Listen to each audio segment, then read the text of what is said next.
Alam mo ba? Baka maban ang Roblox sa Pilipinas? Oo, yung larong nilalaro ng anak mo araw-araw. Kasi noong March 18, nag-issue ang DICT ng official warning sa Roblox. Bakit?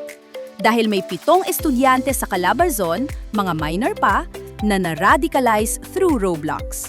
Nagsimula sa laro, tapos dinala sila sa ibang platform kung saan may mga foreigner na nag-groom sa kanila. Ang plano nila?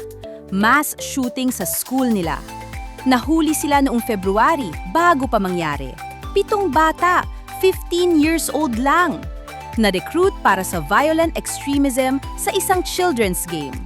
Kaya sinabi ni DICT Secretary Aguda, i-upgrade ang child safety o ibaban ang Roblox sa Pilipinas.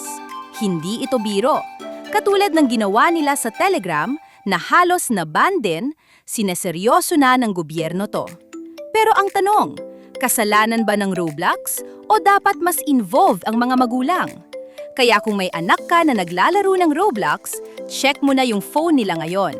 I-follow mo kami para sa mga bagay na dapat mong malaman. Alam mo na ba to?